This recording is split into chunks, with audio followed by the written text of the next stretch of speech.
దేవునికి మహిమ కలుగును గాక. ఈరోజు రాత్రి మరొక సమయాన్ని ఆయన సన్నిధిలో మనందరం కూడా ఉండడానికి దేవుడు మనకి ఈ చక్కటి సహాయం దేవుడు ఇచ్చినందుకు మరొకసారి ప్రభువైన దేవుడికి మహిమ కలుగులాగున మనందరం కూడా ఆయన సన్నిధిలో దేవుడి యొక్క వాక్యం వినడానికి కూడా మనం ఇష్టపడదాం. మరి ప్రభు సన్నిధి గడిచినట్టు నెలంతా కూడా ఆయన సంఘ కుటుంబాలను ప్రభు బలిష్టమైన రెక్కల కింద భద్రపరిచి ఈ యొక్క నెలలో మరొక రోజుని మనకిచ్చి లేక వారాన్ని మనకిచ్చి నడిపించిన దేవునికి మహిమ కలుగునుగాక. ప్రియమైన దేవుని బిడ్డలారా, ఈరోజు మనము కొన్ని వాక్య భాగాలను ఈరోజు ధ్యానం చేయబోతున్నాం. దేవుని వాక్యానికి గల కొన్ని గుర్తులు ఉన్నాయి. వాటిని మనం ఈ రోజున మనం వివరించుకుంటాం. దేవుని వాక్యము అనే దాన్ని మనం అర్థం చేసుకోవడానికి కొన్ని గుర్తులు దేవుడు ఇచ్చాడు. ఆ గుర్తులు ఏంటి అని అంటే బైబిల్లో అద్దమని, మంచని, ఖడ్గమని ఇలాగా చాలా ఇచ్చాడండి. ఇవన్నీ కూడా ఒక గుర్తులండి. అయితే వాటి నుంచి కొన్ని సంగతులు ఈ రోజున మనము నేర్చుకోబోతున్నాం. కనుక దయచేసి బైబిల్ తెరిచి అందరూ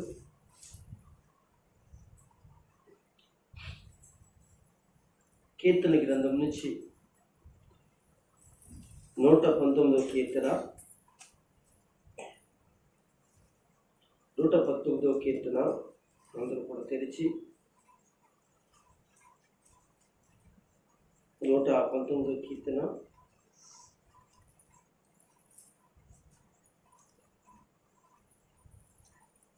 105వ వచనాన్ని మనం చదువుకుందాం. నీ వాక్యము నా పాదములకు దీపమును నా త్రోవనకు వెలుగునై ఉన్నది. దయచేసి ఇక్కడ చదువుకున్నట్టు లేఖన వాక్యంలో దేవుని వాక్యానికి గల గుర్తులలో ఒక గుర్తు మనం ఇక్కడ మనం చెప్పగలుగుతున్నాం, లేక చేయబడిన విషయం మనం చదువుతున్నాం. అదేంటి అంటే గుర్తు వెలుగు అని రాయబడింది. వాక్యము వెలుగు అని రాయబడింది. ఇక్కడ మనము నీ త్రోవకు వెలుగునై ఉన్నది అని అంటున్నాడు. నీ పాదములకు దీపమై ఉన్నది అంటున్నాడు. ఈ రోజున క్రైస్తవ లోకం అంతా కూడా చీకటిలో ఉన్నారు.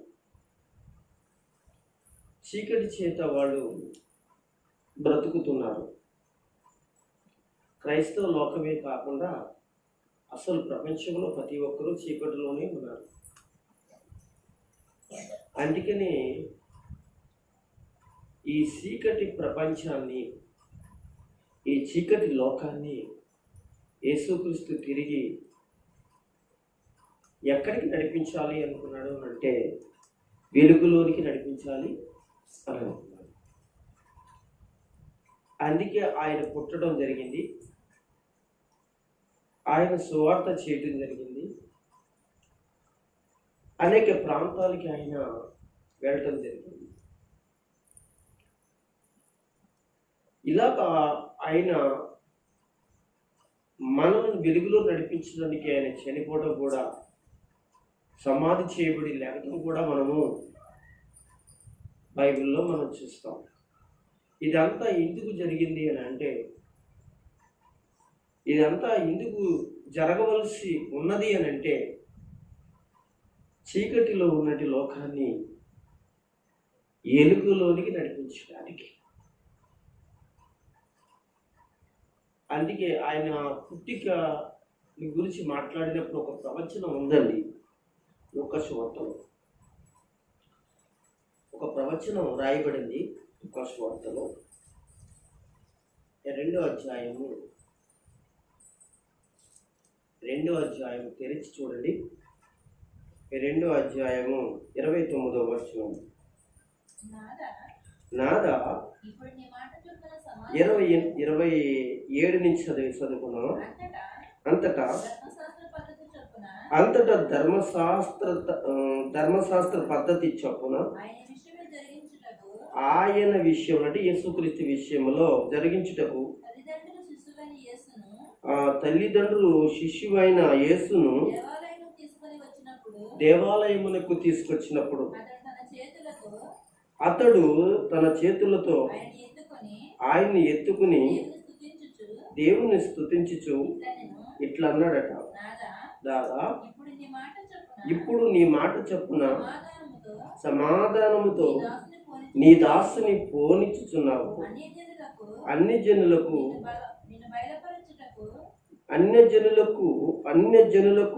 నిన్ను బయలుపరచుటకు వెలుగుగాను నీ ప్రజలైన ఇశ్రాయేలీయులకు మహిమగాను నీవు సకల ప్రజల ఎదుట సిద్ధపరిచిన నేను రక్షణ కన్నులారా చూచితిని. చాలండి. ఇక్కడ ఒక మాట మనకు గమనించాలి. అన్యజనులకు నిన్ను బయలుపరచుటకు ఎలుగుగాను అంటే యేసుక్రీస్తు ఎందుకు వచ్చారు అనే విషయం మనము తెలుసుకుంటే లోకములో ఉన్నంటి ప్రతి ఒక్కరిని కూడా ఒక మాట చెప్పాలి, లోకంలో చీకటిలో ఉండిపోయింది. ఆ చీకటిలో ఉన్నంటి ఈ ప్రజలందరినీ కూడా యేసు అనేది ఎలుగులోనికి నడిపించడానికి, ఆ ఎలుగులోనికి తీసుకురావడానికి ఉన్నది. అంటే ఒక మాటలో చెప్పాలి అంటే చీకటిలో అంటే చీకటిలో ఉన్నారు అని అంటే లోకమంతా పాపములో ఉన్నారని మనం అర్థం చేసుకోవాలి. ఇదే మాట ఇంకొక విషయం చెప్తాడు మత్తయి రాసిన సువార్తలో కూడా చెప్తాడు. 4వ అధ్యాయము 16వ వచనం చదువుతారా? నజరేతుని విడిచి జబులోను నఫ్తాలి దేశముల ప్రాంతములలో సముద్రం తీరమందలి కాపురముండెను. జబులోను దేశమును నఫ్తాలి దేశమును యోర్దానికి అవతల నదీ తీరమున అన్యజనులు నివసించు గలిలయ చీకటిలో కూర్చుని ఉన్న ప్రజలు గొప్ప వెలుగు చూసి. చాలండి. ఇక్కడ ఇందాక చదువుకున్నది లూకా సువార్తలో ఏమండి వెలుగు అంటే గురించి మనం చదువుకున్నాం. అన్యజనులకు వెలుగుగా ఆయన ఏం చేయబడ్డాడు? బయలుపరచబడ్డాడు కదా. అంటే దేవుని వాక్యానికి గల గుర్తులలో వెలుగు దేవుని వాక్యమునికి గుర్తుగా ఉంది కదా. అదే మనం ఇందాక ఎక్కడ చదివాం? 119వ కీర్తన 105వ వచనంలో మనం చదువుకున్నాం. నీ వాక్యము నాకు పాదములకు దీపమును త్రోవకు వెలుగు అన్నాడు. అంటే సర్వలోక ప్రజలకు వాళ్ళ త్రోవకు వెలుగు ఎవరు అంటే దీపం, వెలుగు వాక్యం. ఆ వాక్యమే వెలుగు. అందుకే ఆయనను గురించి యోహాను సాక్ష్యం ఏమంటాడంటే జీవపు వెలుగు అంటాడు. అంతేకాకుండా ఆ యోహాను ఏం చెప్తాడంటే, ఎవరు యేసుక్రీస్తు ప్రభు వారి యొక్క శిష్యుడైనటువంటి వాడు చెప్పిన మాట అంటే వాక్యము ఏంటండి ఎక్కడ చీకటిలో సంచరించుచు ఉన్నది అంటాడు. ఆ చీకటి ఏం చేస్తుంది? గ్రహించుకోకుండా ఉంది అంటాడు. అయితే ఇప్పుడు ఈ యేసు ప్రభు వాక్యం అయి ఉన్నాడని, ఆ వాక్యము ఏమైందంటే వెలుగుగా కనపడుతూ ఉంది. ఈ రోజున మన కుటుంబాల్లో దేవుని వాక్యం అనేటువంటి వెలుగు ఉండాలి. వాక్యం అనే దీపం వెలిగించాలి. చాలామంది మీరు గమనించారో లేదు కానీ కొంతమంది ఇళ్లలో యేసు ప్రభు పటాలు పెట్టి ఫోటోలు పెట్టి ఏం పెడతారంటే ఆ యొక్క యేసు ప్రభు దగ్గర కొవ్వొత్తులో లేకపోతే ఏమంటాం కరెంటుతో పెట్టిన అనగా బల్బులు పెట్టి వెలిగిస్తూ ఉంటుంటారు. యేసు ప్రభు ఏమన్నాడంటే నీ ఇంట్లో వాక్యం అనేది ఉండాలి అంటాడు. వాక్యం ఉంటే ఆ ఇంట్లో ఏముంది? వెలుగు ఉంది. వాక్యము లేని వ్యక్తుల్లో, వాక్యము లేని కుటుంబంలో, వాక్యము లేని చోటులో ఏముంటుందంటే చీకటి ఉంటుంది. మనం మొట్టమొదటి గ్రహించాలి. ఎక్కడైతే వాక్యం ఉండదో అక్కడ చీకటి ఉంటుంది. అయితే కనుక ఇక్కడ వాక్యమును మనం ఎలాగ గుర్తెరగాలి అని అంటే దేవుడు ఆ వాక్యము వెలుగై ఉంది. నీ పాదములకు వెలుగైంది, నీ త్రోవకు వెలుగై ఉంది. మన త్రోవలు చాలాసార్లు చాలా చోట్లకి మనం వెళ్తూ ఉంటాం. ఎన్నో పనుల మీద వెళ్తాం, ఎన్నో పరిస్థితుల్లో ఉంటాం, లేకపోతే మనం అనేక చోట్లకి వెళ్తాం. ఈ త్రోవకు మనకి రకరకాల వెలుగులు ఉండవచ్చును, కానీ పరలోకం అంటే త్రోవలోనికి పరలోకానికి వెళ్ళడానికి మాత్రము సరైన వెలుగు ఏదంటే యేసుక్రీస్తు ప్రభువు వారే వెలుగు కదా. అందుకని నేనే మార్గమును, నేనే సత్యమును, నేనే జీవమును అన్నది. అంటే జీవమును అంటే ఇంకొక మాట ఏంటంటే జీవపు ఎలుగై ఉన్నాడు అనే విషయం మనం గమనించాము. అంటే దేవుని వాక్యమునికి గల గుర్తులు లేక గుర్తు ఏంటంటే దేవుని బిడ్డలారా వెలుగు. అంటే మనం మొట్టమొదటిగా మన కుటుంబాలు గ్రహించాలి, లేకపోతే మనం గ్రహించవలసిందంటే వాక్యము లేకుండా ఏ ఇంటి వారైతే ఉంటారో కదా, ఏ ఇంటి వారైతే వాక్యం లేకుండా ఉంటారో వారికి ఏమి లేదంటే వెలుగు లేదు అనే విషయాన్ని దేవుడు చెప్తున్నాడు. ఇంకా వాక్యానికి గల గుర్తులలో మరొకటి ఏదంటే అగ్ని అంటాడండి బైబిల్లో. అగ్ని వాక్యాన్ని ఏమన్నారంటే అగ్ని కదండి. అగ్ని అనేది మనకు తెలిసింది ఏంటంటే అగ్ని దగ్గరికి ఎవరు వెళ్ళలేరు. అగ్ని అనేది ప్రతిదాన్ని కాల్చేస్తూ ఉంటుంది, ప్రతిదాన్ని కూడా బూజు చేసేస్తూ ఉంటుంది. అయితే వాక్యము అనేది అగ్ని అండి. అగ్ని బైబిల్లో చెప్తాడు, ఇర్మియా గ్రంథంలో చెప్తాడు, 5వ అధ్యాయంలో చెప్తాడు ఈ మాట. ఆ మాట కూడా చదువుతాం. 5వ అధ్యాయంలో 11వ వచనం అనుకుంటున్నాను.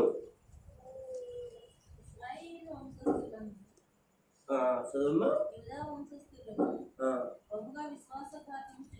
14వ వచనం చదవండి. 14వ వచనం చదవండి. కావున సైన్యములకు అధిపతి యెహోవా ఇలాగు సెలవిచ్చుచున్నాడు, వారు ఈ మాటలు పలికినందున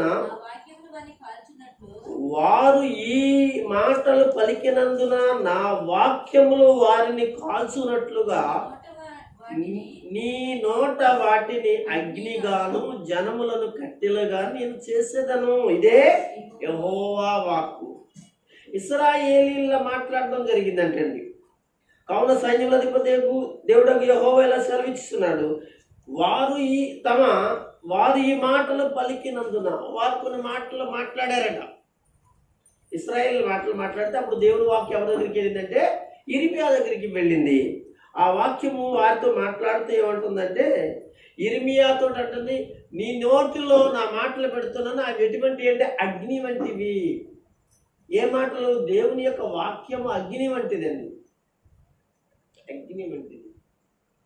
పాపములు కానీ శాపములు కానీ అసలు సమస్తములు కూడా వాక్యము చేత కాల్చివేయబడతాయి. సాతాను క్రియలు కానీ కాల్చివేయబడతాయి. వాక్యము చేత చేతబడులు కూడా కాల్చివేయబడతాయి. దెయ్యపు శక్తులు కూడా కాల్చివేయబడతాయి. వాక్యం ఉన్న చోట, దేవుని బిడ్డల వాక్యం ఉన్న చోట దెయ్యము కాల్చబడుతుంది. దానికి వాక్యం అంటే భయము. ఎందుకో తెలుసా? అగ్ని కదా వాక్యం, దానికి భయం. గనుక ఇక్కడ ఏమంటున్నాడంటే, ఎవరి నోటన ఉంటుందంటే వాక్యం, సేవకుడైన వాని నోటన వాక్యం ఉంటుంది. ఆ వాక్యము మాట్లాడుతున్నప్పుడు కదండి, పేతురు గారు పరిశుద్ధాత్మ యొక్క అగ్ని చేత నింపబడిన తర్వాత, ఆ పెంటెకోస్తు దినం రోజున అగ్ని చేత నింపబడి ఆయన ప్రసంగం చేస్తూ ఉంటే అనేక మంది ఏం చేయబడ్డారంటే మార్చబడ్డారటండి వాక్యము చేత. అగ్ని వంటి వాక్యము అక్కడికి వచ్చినట్టు వాళ్ళందరిలో కూడా వారి వారి జీవితాలలో ఉన్న ప్రతిదీ కూడా కాల్చివేయబడింది. అప్పుడు వెంటనే వారు మేము ఏం చేయాలని అడిగారండి. ఏం చేయాలని అడిగారు అంటే, వాక్యము మార్చివేసేది. ఎలాంటి స్థితిలో ఉన్న వ్యక్తినైనాను మార్చివేయడానికి, ఏమండి, కాల్చివేయడానికి అగ్ని వంటిది. అందుకే బంగారము దేని చేత శుద్ధి చేయబడుతుంది? అగ్ని చేత. అంతే కదా. బంగారము శ్రేష్టమైన బంగారంగా మన దగ్గరికి రావాలి అంటే దాన్ని మొదటిగా కమసాలి ఎక్కడేస్తుంది? అగ్నిలో వేసి కాల్చి కాల్చి ఊది కాల్చి దాంట్లో ఉన్న మట్టంతటిని కూడా ఏం చేస్తాడో తెలుసా?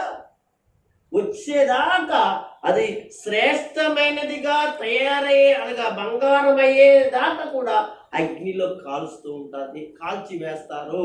ఎవరు? కంసాలి వారు. అప్పుడు అది శ్రేష్టమైన తర్వాత తీస్తారు. అంటే వాక్యము మలినమును మట్టిని ఏం చేస్తుంది?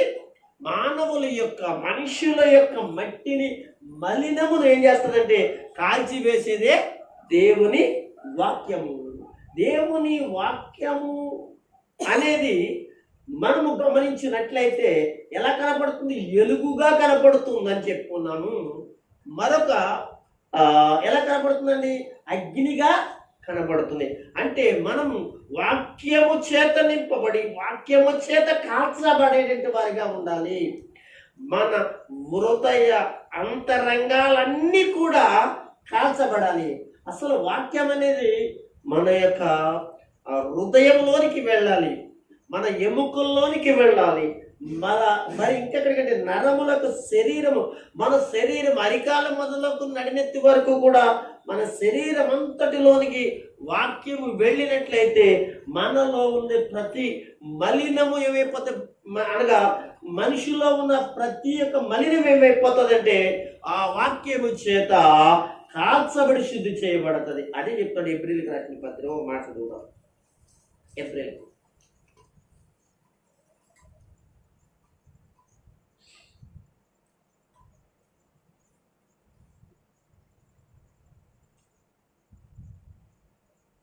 ఏప్రిల్కి రాసిన పత్రిక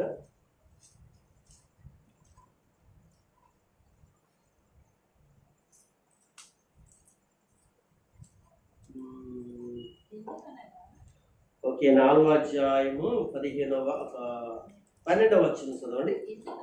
ఎందుకనగా దేవుని వాక్యం, ఎందుకనగా ఇక్కడ దేవుని వాక్యం మర్చిపోవద్దు మనం. ఎందుకనగా దేవుని వాక్యం సజీవమై బలమైందంటే దేవుని వాక్యం అంటే వాక్యం ఉంది, ఇంకేది పనికిరాదు. ఆ చర్చిలో వాక్యం ఉంటే, ఆ చర్చిలో అనగా దేవుని యొక్క మాటలు ఉంటే నిజంగా ఆ యొక్క చర్చిలో ఉన్నట్టు ఆ వ్యక్తులు చాలా బలము గలవారుగా ఉంటారు. చూడండి ఇక్కడ ఎంత చక్కటి విషయం. దేవుని వాక్యము సజీవమైన, దేవుని వాక్యం సజీవమైనదండి, బలము గలదై, రెండంచుల గల ఎటువంటి వాడిగల ఖడ్గమును కంటెను వాడిగా ఉండి ప్రాణాత్మలను, కేళ్లను, మూలుగులను విభజించినంత మట్టుకు దూరుచు హృదయము యొక్క తలంపులను, ఆలోచనలను ఏం చేస్తుంది? శోధించుచున్నది. శరీరమంతటి ప్రతి భాగంలో నేను కడిగి శుద్ధి చేయడానికి వాక్యం చాలా అవసరం. అందుకనే వాక్యం చాలా కావాలి. ఏమంటే వాక్యం కావాలి. వాక్యం కావాలంటే దైవ సేవకులు వాక్యాన్ని బోధించాలి. కనుక వాక్యం చాలా సంఘానికి చాలా ముఖ్యం. ఏది లేకపోయినా కానీ సంఘంలో ఏముండాలి? వాక్యం ఉండాలి. వాక్యం లేని సంఘము ఎలా ఉంటుందంటే తెలిసేంటి అనగా భయంకరమైన అన్ని చల్లారిపోయిన స్థితిలో ఉంటుంది. వాక్యం ఉండాలి. వాక్యం ఉన్నవారు బలంగా ఉంటారు. వాక్యం ఉన్నవారు ఏంటండి కనుక వాక్యము చాలా అవసరం. ఈ రోజున ఒక బ్రదర్ నా దగ్గర చెప్తారు, ఇలా మాట్లాడతారు అంటే ఒక్క రోజున 13 సంఘాలు చూసుకుంటాడంటండి. ఒక్కొక్క ఎన్ని సంఘాలు 13 సంఘాలకి ఏం వాక్యం చెప్తాడండి ఆయన?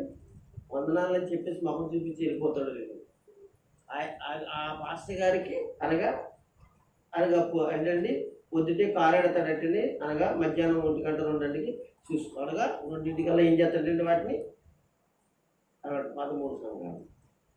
ఎక్కడ చెప్తాడు వాక్యం? ఏది చెప్తాడు వాక్యం? ఆలోచించి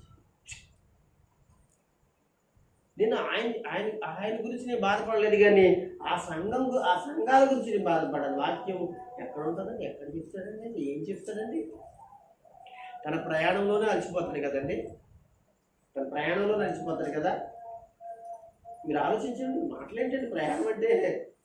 మామూలుగానే వెళ్ళి రావడం అంటేనే ఇది అనగా ఆ ప్రయాణం తిరగటంలోనే భయంకరంగా అలసిపోతారు. అలసిపోయినప్పుడు దేవుడి మాటలు ఏమొస్తాయండి? దేవుని వాక్యం ఏం చెప్తారండి? అస్సలు సంఘానికి న్యాయం చేయగలుగుతున్నాడు ఆ సేవకుడు. చాలా ఎందుకు చెప్తానండి విషయాలు విరోధంగా చెప్పట్లేదు, కానీ వాక్యం అనేది సంఘానికి ఎంతో అవసరం. ఒక 2 పాస్టర్ గారు 3 పాస్టర్ గారు తన వెనకాల పెట్టింది వాళ్ళకి అప్పగించి అనగా చర్య చేయొచ్చు కదా. సమృద్ధిగా వాక్యం పెట్టచ్చు కదా. సమృద్ధిగా అనగా ఒక 40 నిమిషాలు 1 గంట వాక్యం చెప్తే ఆ సంఘంలో వాళ్ళు ఎంతో చక్కగా బలంగా ఉంటారు కదా. రేపొద్దున ప్రభు సన్నిధిలో వాళ్ళు స్థిరపడి పరలోకాన్ని సిద్ధపడతారు కదా. ఎందుకు చెప్తున్నానండి ఈ విషయం? దేవుని పిల్లలరా, దేవుని వాక్యం మాట్లాడుతుంది. వాక్యం ఎంతో అవసరం. వాక్యం ఉంటే నువ్వు శుద్ధి చేయబడతావు. వాక్యం ఉంటే నువ్వు అనగా నీ పాపమును లేకపోతే నీ యొక్క మలినమంతా కూడా అగ్ని చేత కాల్చబడుతుందండి. యేసునందు ప్రియులరా, ఎంత వాక్యం ఉంటే అంత దీవెన నీకు ఉంటుంది. ముందుకు వెళదాం. 2-3 కొన్ని విషయాలు చెప్పుకుంటాకి వెళ్దాం. వాక్యము ఇంకా ఎలాగ మనం గుర్తించగలము? దేవుని వాక్యానికి గుర్తులలో మరొకటి ఏంటంటే బైబిల్లోనే ఇర్మియా గ్రంథంలోనే చెప్తాడండి. 22వ అధ్యాయంలో సుత్తి అంటాడండి. ఏంటండి వాక్యం అంటే? సుత్తి అంటండి. సుత్తి వాక్యం సుత్తి ఏంటండి? చదువుదామా? నా మాట 29 వచ్చినాం కదమ్మా. 22 29 23 29 ఓకే చదవండి. నా మాట మీరు మర్చిపోకూడదు. ఏంటి నా మాట? మాట అంటే వాక్యం, మర్చిపోకూడదు. నా మాట అంటే వాక్యము. ఇంకా మీకు వివరం కావాలంటే ఇది ఇలాగే ఉంచండి. యోహాను సువార్తలోకి రండి, 5వ అధ్యాయంలోకి రండి. అక్కడ ఒక మాట చెప్తాడు, అది చూపించడం కోసం. 5వ అధ్యాయంలోకి వచ్చిన మీరు 5వ అధ్యాయంలోకి వచ్చిన మీరు చదువుతారా? 24 వచ్చిన 5:24 ఏంటంటే యేసు ప్రభు చెప్తున్నా నా మాట విని అంటాడు ఇక్కడ. నా మాట విని నన్ను పంపిన వానందు విశ్వసించిన వాడు నిత్య జీవమునకు గలవాడు అంటాడు. నా మాట మాట అంటే ఎవరి మాట? అది నీది కాదు, నాది కాదు. కూర్చున్న మీది అంటారా? ఈ మాట కాదు. పాస్టర్ గారిది అంటారా? కాదు. నాదంటారా? కాదు. ఇక్కడ యోహాను గారు చెప్తున్నారు కదా, ఆయనంటారా? కాదు. యేసు ప్రభు అంటున్నాడు నా మాట అంటే వాక్యం. ఇప్పుడు అక్కడికి వచ్చేద్దాం. ఎక్కడికి వద్దాం? ఇర్మియాలోకి వచ్చేద్దాం. ఇర్మియాలోకి ఎక్కడికి? 23-29 వచ్చిన చదువు. నా మాట అగ్ని వంటిది కాదా? చూడండి, బండను బద్దలు చేయి సుత్తి వంటిది కాదా. వాక్యము అంటండి సుత్తి అంటండి. సుత్తి కదా. సుత్తుల్లో చాలా రకాలు ఉంటాయండి. చిన్న సుత్తు మొదలుకొని పెద్ద అంటే మండల బద్దలు కొట్టే సుత్తులు కూడా. అంటే బండ లాంటి వ్యక్తులను కూడా బద్దల కొట్టేది దేవుని వాక్యం. మీరు మానండి బండ లాంటి వాళ్ళండి అంటారు కదా చాలాసార్లు. మా అప్పుడు బండండి బాబు, ఎన్నిసార్లు చెప్పినా బండండి బాబు, బండండి. ఏదైనా కలుగుతుంది కానీ ఏదంటారు అన్నీ మరండి, ఏది నల్లరాయి ఏదో కాదు, నల్లరాయనే కలుగుతుంది కానీ అనగా ఈ మనిషి కరగట్లేదండి అని అని అంటూ ఉంటారు. కానీ దేవుని బిడ్డల గమనించండి, ఇక్కడ బండలాంటి మనుషులను, బండలాంటి వ్యక్తులను, మారలేని వ్యక్తులను, మార్పు లేని వ్యక్తులను ఏంటంటే మెత్తనిగా చేసేటి, బద్దల కొట్టేటి దేవుని వాక్యము కలిగిన సుత్తి. వాక్యాన్ని ఇక్కడ మనం ఎలా గుర్తిస్తున్నాం? మనము సుత్తిలేక గుర్తిస్తున్నాము, సుత్తిలేక గుర్తిస్తున్నాం.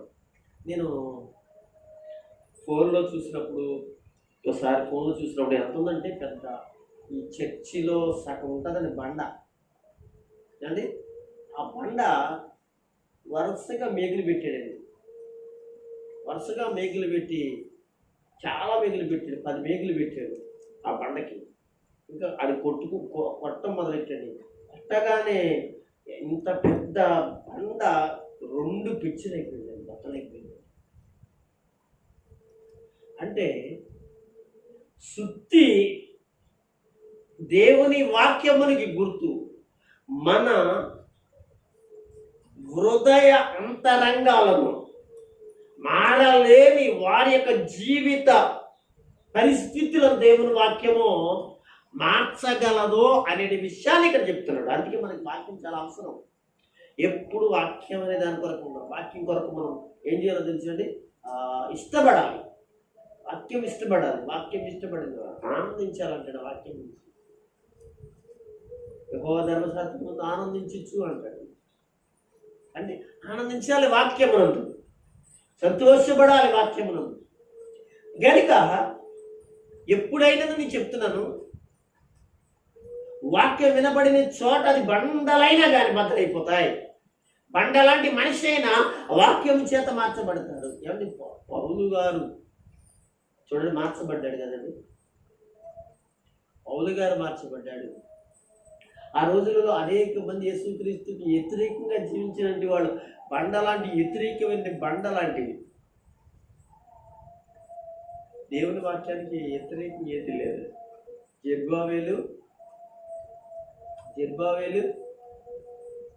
ఏంటండి అంటాడు, జెరుబ్బాబేలు గురించి మాట్లాడుతూ అంటాడు, పర్వతమును కూడా ఏం చేయబడతావు, అడ్డగించుకుంటు దాన్ని అడ్డంగా అది సాధుని భూమిగా చేసేస్తుందటండి. అంటే ఎవరు చేస్తారు? ఇది దేవుని వాక్యం సగులు చేయబడుతుంది, మెత్తన చేయబడుతుందండి. మెత్తని మనుషులుగా చేస్తుంది, దేవునికి విధేయులు కలిగిన వారుగా చేస్తుందండి, దేవుని సన్నిధిలో ప్రార్థన చేసేవారుగా చేస్తుందండి, దేవుని కార్యములను చేసేవారిగా చేస్తుందండి. మండలాంటి వ్యక్తులను ఏమండి, మనం ఏదైనా తక్కువ వాళ్ళం ఏంటండి? మనం కూడా అటువంటి వాళ్ళమే. ఒకప్పుడు మనం ఏదైతే చెప్పిన వాళ్ళమే, మారలేనంటి వాళ్ళు, చాలా మారలేనంటి వాళ్ళు చూసి మనం ఏమంటున్నాం? అప్పుడు కూడా మనం చూసి ఆనాడు సేవకులు కానీ సహోదరులు అని ఉంటారు, వీళ్ళు బండలండి, వీళ్ళు ఎప్పుడు మారతారండి, ఎప్పుడు వీళ్ళు హృదయ అంతరంగాలు బద్దల కొట్టబడి దేవుని వాక్యము వాళ్ళకి వెళ్తుందండి అని ఎంతమంది ప్రార్థన చేస్తుంటారో మన కొరకు. అలాంటి బండలాంటి మనం కూడా ఏం చేయబడి ఈ రోజున దేవునికి ఎలా ఏమైపోయాం? సాష్టాంగ పడిపోయాం. ఏమండి, లోబడిపోయాం. గల కారణము ఏం ఉపయోగపడిందంటే దేవుని వాక్యం అనే సుత్తి ఉపయోగపడింది. ఇంకా కొంచెం మనం వెళ్దాం. లూకా రాసిన సువార్త మరొక మాట, లూకా రాసిన సువార్త 8వ అధ్యాయంలో రండి. వాక్యం అంటండి ఇత్తనము అని చెప్పబడింది. వాక్యం ఏంటంటే ఇత్తనము, వాక్యము ఇత్తనము అంటారు. చదువుతాం. 8వ అధ్యాయం తెచ్చినట్టు మీరు 11వ వచనం చదవండి. ఈ ఉపమాన భావం ఏమనగా ఇత్తనము దేవుని వాక్యము. ఒకసారి దేవుని స్తోత్రం చెప్పండి. వాక్యం ఏంటంటే ఇత్తనం అంటండి. ఇత్తనం దేవుని వాక్యం ఇత్తనం. ఇక్కడ ఉపమానం చెప్పాడండి. ఇక్కడ మనం చదువుకుందాం ఏమని చెప్తారు. త్రోవ పక్కన నుండి వారు అని చెప్పి, వారు ఈనేవారు అని చెప్పి, కానీ నమ్మి రక్షణ పొందినట్లుగా అపవాది వచ్చి వారి హృదయములో నుండి వాక్యముని ఎత్తుకుని పోయెను. ఎక్కడి నుంచి ఎత్తుకుపోయిందంటే వాక్యం అంటే ఇతను ఫలించుకోకుండా ఉండాలి. అంటే ఇప్పుడు ఒక ఇత్తనం వేసామండి, అది మనం నీళ్ళు పోసినాం, అక్కడ అక్కడ ఏదో పురుగో లేదా ఏదైనా తినేసింది అనుకోండి, అది మొలవలేదనుకోండి, అది లెగలేదనుకోండి, అది ఫలించలేదనుకోండి, మనకి ఎంత బాధ అవుతుంది. అలాగా ఇత్తనము దేవుని వాక్యం కనుక ఇక్కడ చెప్పే మాట ఏంటంటే త్రోవ పక్కన పడిన వారిని గురించి చెప్తున్నాడు. అంటే వాక్యము అనేదటండి హృదయములో పడలేదంటండి. ఆ పరిస్థితిలో ఏం జరిగింది అని అంటే సాతాను వచ్చి ఎత్తుకుపోయాడు. తర్వాత మరొక మాట, రాతి నేలన వారి గురించి మాట్లాడుతున్నాడు. ఇక్కడ విన్నాడే కానీ వాక్యము సంతోషంగా అంగీకరించాడే కానీ శ్రమలు వచ్చేటప్పటికి, కొంచెం కష్టాలు వచ్చేటప్పటికి ఏమైందంటే కొన్ని శోధనలు వచ్చేటప్పటికి ఏమైందో తెలుసంటే ఆ ఇత్తనం కూడా మొలవలేదు. అంటే ఎక్కడ పడింది? రాతి నేలన పడింది. ఏమంటే రాతి నేల అంటే అక్కడ ఏముంటాయి? రాళ్ళు ఉంటాయి కదా. ఒక రాళ్ళు ఉన్న చోట ఇత్తనాలు వేసి నీళ్లు పోసింది. అది ఏమవుతాయి తెలుసా? ఇత్తనాలు వస్తాయి, కానీ ఎండ రాగానే ఏమవుతుంది? ఆ ఏళ్ళకు తగిలి ఆ బండలు కానీ అక్కడ ఉన్న రాళ్ళు కానీ వీటెక్కిపోయి ఏం చేస్తాయంటే ఆ మురిసినటువంటి మొక్కని ఏం చేస్తాయంటే ఏరు కాల్చి వేస్తుంది కనుక ఆ ఎంటనే చచ్చిపోతాయి. ఇలా చెప్పుకుంటూ మరొక దాని గురించి మాట్లాడారు. ముండ్ల తుప్పలలో పడింది విత్తనం గురించి చెప్పుకొచ్చాడు. ముళ్ళ తుప్పలు అంటే, కానీ అక్కడ కూడా విత్తనాలు చల్లితే అనగా తుప్పులో పడ్డాయి, వర్షం వచ్చింది, కానీ లేచిపోయాయి పైకి. అదే లేచి అనగా లేచాయి పైకంటాలు ఎంత ఉంటే ఏ వడ్డుగా ఉన్నాయి? ముళ్ళు తుప్పలు అడ్డున్నాయి. పైకి వచ్చి ఫలిద్దాం అనుకుంటుంది, పైకి వచ్చి అనగా కాయలు కాద్దాం అనుకుంటుంది, కానీ ఏ వడ్డు వచ్చాయండి? తుప్పలు అడ్డు వచ్చాయి. అంటే ఈ లోకంలో ఉన్నండి అనేకమైనది అనగా పరిస్థితులు ఏంటండి నిన్ను అణిసివేస్తూ ఉన్నాయి. వాక్యం లేకుండా, వాక్యంలో ఫలించుకోకుండా నిన్ను అణిసివేస్తున్నాయి.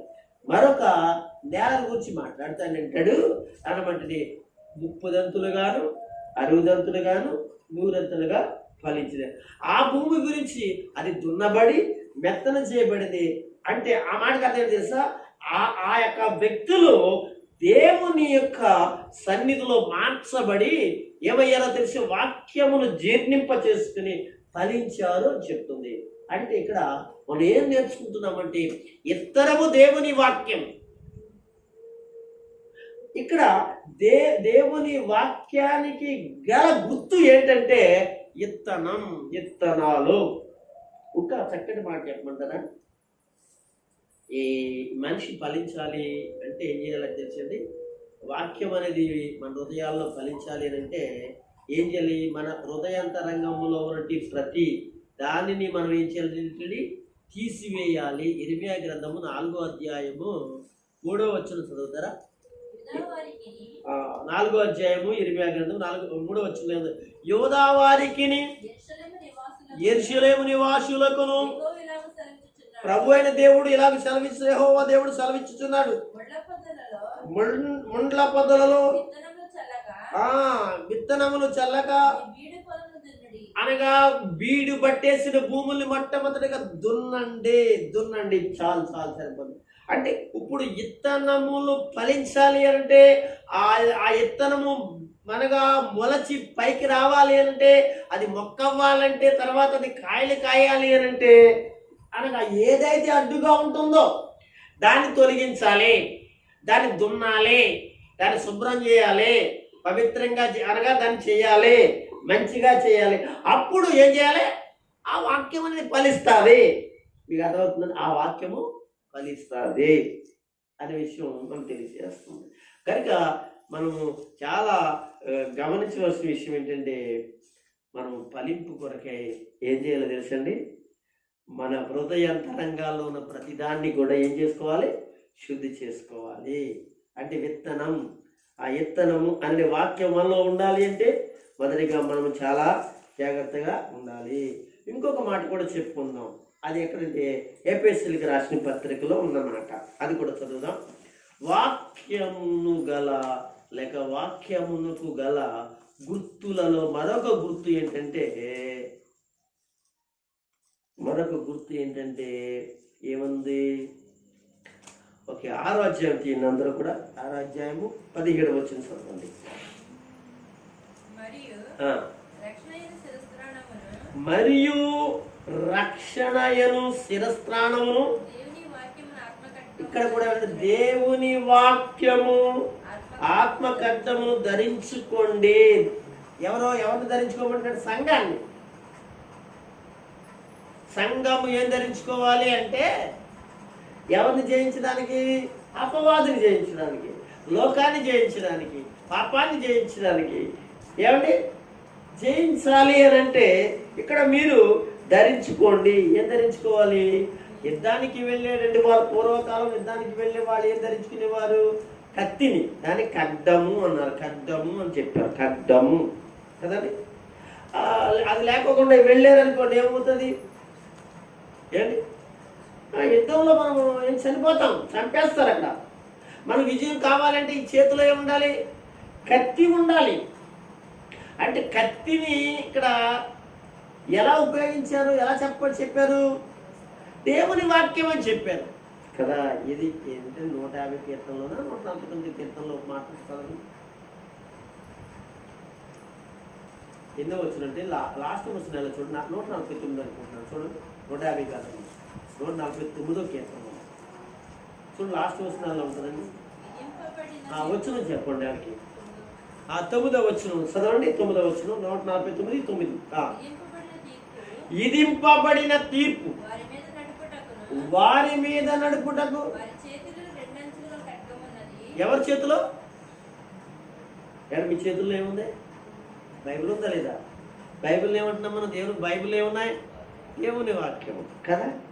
వారి చేతిలో. ఎవరు? సంఘం చేతిలో, దేవుని బిడ్డల చేతిలో ఏముందంటే బైబిల్ ఉంది. ఆ బైబిల్ ఏమంటున్నాడు? 2 అంచుల గల వాడి అయిన ఖడ్గము. అంటే వాక్యము ఖడ్గము అంటున్నాడండి.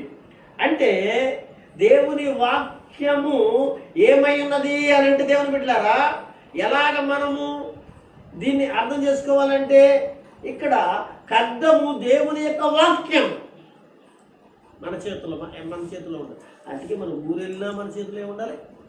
బైబిల్ అంటే వెళ్ళాలి. బైబిల్ అనేది చాలా ముఖ్యం అండి. చిక్కిపడకూడదు. బైబిల్ని పట్టుకెళ్ళడానికి ఎప్పుడు చిక్కిపడకూడదు. మనకి అది ఏమిస్తుంది? అక్కడ రాసేది చూడండి. అది ఏమిస్తుంది అంటే మన చేతిలో ఉంటే ఆయన భక్తులందరికీ అది అనగా మనకి సిగ్గుని కాదు. అక్కడ ఏమన్నాడు? అక్కడ ఆయన భక్తులందరికీ కూడా సిగ్గు వస్తుందా? కాదు. ఘనత. నీకు ఏంటి? ఏం కావాలంటే నీ చేతిలో దేవుని వాక్యం ఉంటే, దేవుని మాటలు ఉంటే ఘనత ఉండాలి. వాక్యం చర్చికి వచ్చినప్పుడు దేవుని వాక్యం బైబిల్ తెచ్చుకోవాలి. బైబిల్ ఉండాలి. ఏమన్నా చదువురాదు కదండి, చదువు రాకపోయినా పర్లేదు.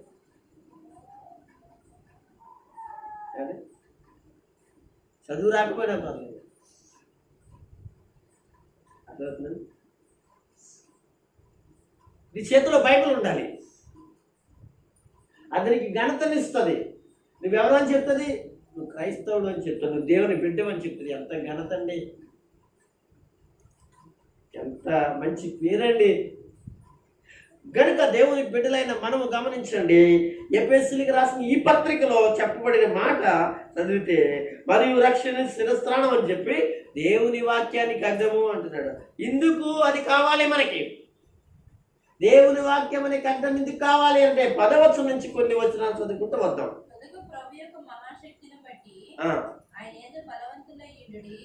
ఆయన యందు బలవంతులై ఉండడానికి మన చేతుల్లో ఏవై ఉండాలి? వాక్యం అనేది ఖడ్గం ఉండాలి. నీ దగ్గర ఏది లేకపోయినా వాక్యం ఉండాలి. వాక్యం ఉన్న వారందరూ కూడా అండి వాళ్ళు మంచి మార్గాలు ఎత్తుకుంటారండి. వాక్యం ఉన్న వాళ్ళకి మంచి మార్గాలు ఎత్తుకుంటారండి. వాక్యం ఉన్న వాళ్ళ దగ్గర తెలివితేటలు ఉంటాయండి. వాక్యం ఉన్న వాళ్ళ దగ్గర అండి దేవుని బిడ్డల మంచి ఆశీర్వాదం ఉంటుందండి. వాక్యం ఉన్న వాళ్ళ దగ్గర మంచి నోట్లు మంచి మాటలు ఉంటాయండి. వాక్యం ఉన్న వాళ్ళ దగ్గర ఏముంటుంది, విధేయత ఉంటుందండి. వాక్యం ఉన్న వాళ్ళ దగ్గర ఏంటి తెలుసండి, దేవుని మాట వింటారండి, సేవకుల మాట వింటారండి. అనగా దైవ భక్తులైన వారు ఎవరైతే ఉన్నారో వాళ్ళ మాట వింటారండి అనమాట. అక్కడేమంటున్నాడు చెప్పండి, అది ఎందుకు తెలుసండి, ఎందుకు ఖడ్గము కావాలి అని అంటే అనగా ఎందుకు కత్తి అవసరం అంటే అపవాదిని ఎదిరించడానికి. మనం మన ఇంట్లో అనగా డబ్బులు పట్టుకుని వెళ్ళిపోయి ఆ కత్తులు చేసేవాళ్ళ దగ్గరికి వెళ్ళి ఏంటంటే కత్తులు చేసేవాళ్ళ దగ్గరికి వెళ్ళి ఏంటి కత్తులు చేసేవాళ్ళ దగ్గరికి కత్తిరెట్టుకొచ్చి అపవాదిని మనం నరకడానికి కత్తి తయారు చేసుకుని మనం పెట్టుకున్నాం అనుకోండి. ఏమంటే ఇంట్లో ఒక్కొక్కరి దగ్గర ఒక్కొక్క కత్తి పెట్టుకున్నాం అనుకోండి, చూడండి శివరాత్రికి అది ఎవరికి తెలిసింది, పోలీసులకు తెలిసింది అనుకోండి, మనం ఏం చేస్తారు, మారణ ఆయుధాలు పెట్టుకున్నారని మన ఇంటి దగ్గరికి వచ్చి చెక్ చేసి మనం అరెస్ట్ చేస్తారు. ఇప్పుడు ఈ వరకు కాలంలో కాదండి, ఈ వరకు కాలంలో అలా కాదు. అదేంటంటే అప్పుడు సెక్యూరిటీ పరిస్థితులు వేరుగా ఉండేవి కాబట్టి వాళ్ళ దగ్గర ఏంటంటే కాపాడుకోవడానికి వాళ్ళ చేతిలో ఆయుధాన్ని పెట్టుకునేవాడు. అయితే ఈ రోజున అపవాది నీ జోలికి రాకుండా ఉండడానికి నీ దగ్గర కత్తి ఉండాలి, నీ భర్త జోలికి రాకుండా ఉండడానికి అనగా కత్తి ఉండాలి, నీ పిల్లల జోలికి రాకుండా ఉండడానికి కత్తి అవసరం. నీ ఇంటి వారందరికీ కూడా వాక్యం అనేటువంటి ఏముండాలి, అపవాది నిన్ను శోధించకుండా, అపవాది నిన్ను బంధించుకోకుండా, అపవాది నిన్ను పడగొట్టుకోకుండా, అపవాది నిన్ను అనగా ఏంటి రకరకాల బలహీనతలను అనగా చేయకోకుండా ఉండడానికి కొరకే నీ దగ్గర ఏముండాలి, వాక్యం అనేటువంటి చాలా ముఖ్యమైనది విషయంగా నేను వాక్యం చెప్తాను. అంటే దేవుని పిల్లలరా, వాక్యం అనే ఖడ్గం ఏంటండి, దేవుని వాక్యాన్ని మనము ఎలా గుర్తించగలిగిన వారిగా ఉన్నామో, కత్తి ఖడ్గము. యేసు ప్రభువు వారు అంటారు యేసు ప్రభు శిష్యులతో, ఈ వస్త్రాన్ని నమ్ముకుని ఖడ్గాన్ని కొనుక్కోమంటారు కదా. యేసు ప్రభు చెప్తారు కదా, ఏం కొనుక్కోమంటారని, మీ వస్త్రాలు అమ్ముకుని అంటే దానికి అర్థంటే అమ్ముకుని మీరు ఏం కొనుక్కోవాలి, ఖడ్గాన్ని కొనుక్కోవాలి. అంటే ఆయనకి కత్తులు కొనుక్కోమన్నాడు అంటే ఏంటి, యేసు ప్రభు అనగా శిష్యులందరూ కూడా ఏంటండి ఆయన అన్నని సంభవనా కాదు, వాక్యం అనే దాని గురించి ఆయన మాట్లాడాడు ఆయన కదా. అంతేగాని కదా 10,000 20,000 5,000 3,000 పాస్టర్ గారు తీసుకొచ్చి ఏం మనం ఏంటి వాక్యాన్ని అంటున్నాం. అవును, ఖర్చు పెట్టాలి. తన శిష్యులతో అంటున్నాడు అనగా అమ్ముకోండి, ఖర్చు పెట్టి ఏం చేయాలి, వాక్యం సంపాదించుకోండి, కత్తిని సంపాదించుకోండి. అవును, ఒక భక్తుడు అంటాడు, రక్షణ ఉచ్చినార్థమే కానీ దేవుని వాక్యాన్ని ప్రకటించేటువంటి వాడు ఉచ్చినార్థంగా ఎలా వస్తాడు, ఎందుకో తెలుసు. పౌలు గారు చెప్తాడు, ఊర్చే ఎత్తుకి ముక్కుకి చెక్క పెట్టుకోవడం. ఓకే, ఎందుకు చెప్తానంటే దేవుని బిడ్డలారా, దేవుని వాక్యం మనకి ఎలా కనపడుతుంది, ఎలాగా గుర్తుగా ఉంది అంటే ఖడ్గం వలెనే ఉంది. ఇంకా కొంచెం ఇంకొక మాట తీసుకుందాం, ఇంకొక 32వ అధ్యాయం 32వ అధ్యాయం తీసి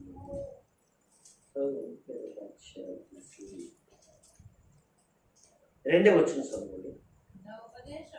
నా ఉపదేశము వానవలే కురియును, నా వాక్యము మంచు వలె లేతగడ్డి మీద పడుచున్న చినుకుల వలె పచ్చిక మీద కురియు వర్షము వలె. ఎంత మీరు చదువుతున్న ఎలాగుందో నేను చెప్తున్నా, చాలా ఆనందంగా ఉంది ఈ మాట. అంటే వాక్యము, దేవుని వాక్యము ఇక్కడ మనకి ఎలా కనపడుతుంది, మంచు వలె కనపడుతుంది, మంచు వలె కనపడుతుంది. మంచు,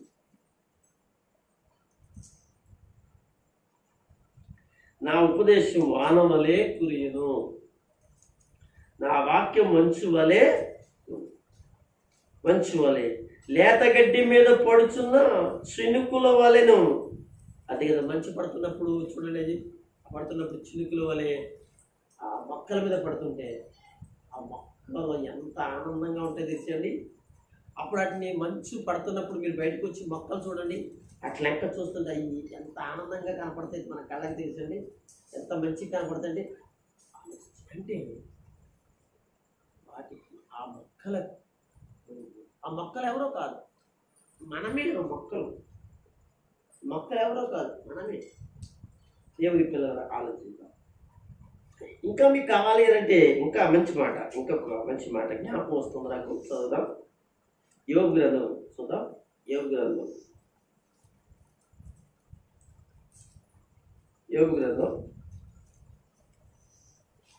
ఇంకా చక్కటి మాట, ఇంకా చక్కగా మాట్లాడతాడు యోబు. మాట్లాడుతున్నట్టు మాట